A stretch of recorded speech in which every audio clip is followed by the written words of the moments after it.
INDO-LANKA fishing controversy. What is the fishing controversy between India and Sri Lanka? Fisherfolk from Rameshwaram have been engaging in a strike exceeding a week, demanding the release of 4 of their counterparts from Tamil Nadu and other fishermen who have been incarcerated in Sri Lanka. This protest escalated into a continuous hunger strike over 2 days. Earlier this month, on 2 separate occasions, the Kites magistrate handed down sentences to 4 Tamil Nadu fishers who were apprehended by the Sri Lanka Navy for encroaching upon the Sea of Sri Lanka and engaging in fishing activities. 3 of these individuals were sentenced to imprisonment for violating the country's territorial waters using GPS technology. This punitive action was taken as these fishermen previously released on suspended sentences were found to be repeating the same offences.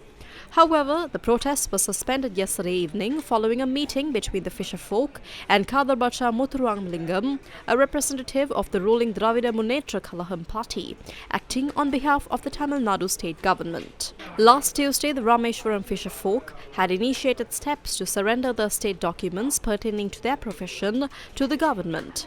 This action was subsequently abandoned in light of assurances given by the officials. Despite resuming their work today, the fisherfolk of Rameshwaram announced their intention to stage a protest tomorrow. They plan to form a human chain along the coast of Pamban in Tamil Nadu to express their dissent. Simultaneously, the fishing community in Jaffna is mobilizing towards the Sri Lankan coastline, readying to hoist black flags in a planned demonstration. This protest is aimed against the incursion of Indian fishers into the Sea of Sri Lanka and the subsequent depletion of local marine resources. They suspended their protest after the assurances given by the Indian government. They would come to our waters tomorrow and engage in fishing. Our fisherfolk are in distress. If they do not stop this, the situation may turn worse. On the 3rd of March, we will move to the maritime boundary and raise black flags in protest. In the current scenario, questions are being raised about the mechanisms through which Indian fishermen gain access to Sri Lankan waters and the subsequent exploitation of marine resources. M. Hakim, senior lecturer of the University of Colombo, recently shed light on this issue. He highlighted the detrimental impact on our nation's sovereignty resulting from the unauthorized entry of Indian vessels into Sri Lankan maritime territory. India bottom trawler nu solvom. They use a method called bottom trawling. By 2 in the afternoon, all of them are at the Indian maritime boundary. These Indian fisherfolk are from Nagapati, Kodikari, Rameshwaram and Panban. By 8 in the evening, they are in the Sea of Sri Lanka.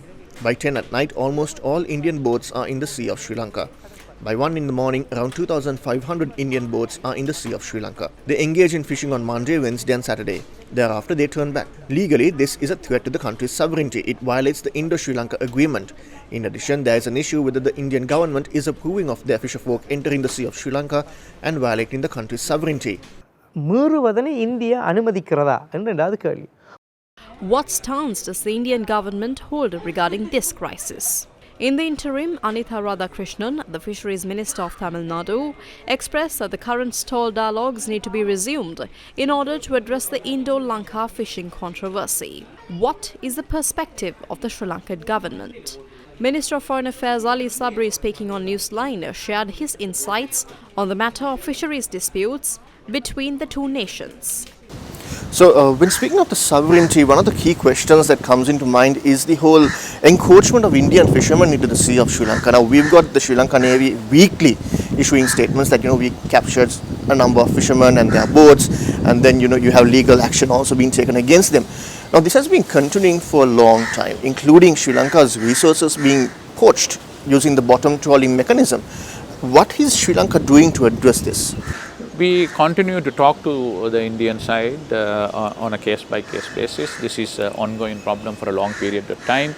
There are practical limitations on this. What we can do also, our Navy cannot practically stop all the ships coming in, but we continue to exert pressure on them and also continue to exercise caution in kind of detecting them as well as in fact detaining them.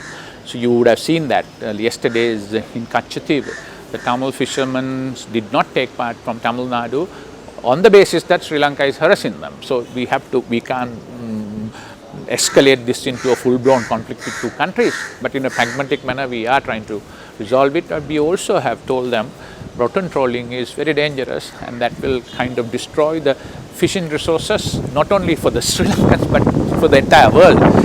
But it is not only for India. Even last week when I met the Interior Minister of Seychelles, they were complaining that the Sri Lankan fishermen are going and poaching in their waters. So this is an ongoing matter. So it's an international concern.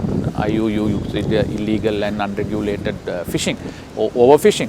We need to look at it bilaterally and multilaterally. In a recent development, a significant meeting transpired between Fisheries Minister Douglas Devananda and Indian High Commissioner Santosh Jha. This meeting took place yesterday afternoon at the office of the Indian High Commission. The High Commission of India in Colombo issued a notification saying that the Indian High Commissioner has appealed for the humanitarian consideration of this issue with the welfare of the fishermen from both nations in mind. Minister of Fisheries Douglas Devananda participated in the Minnal political program broadcast on Shakti TV yesterday, where he shared his perspectives on the issue. I informed India that if they exert pressure on President Ranil Wickremesinghe, I will resign and join with my people. After I resign, I will join the fisherfolk. I will obtain your support. There is no point in support if one can enter my house and take away all I own. அதை சுரண்டுகின்றார்கள். ஆனபடியினால் அதுக்கு இடம் கொடுக்க முடியாது. INDO-LANKA fishing controversy.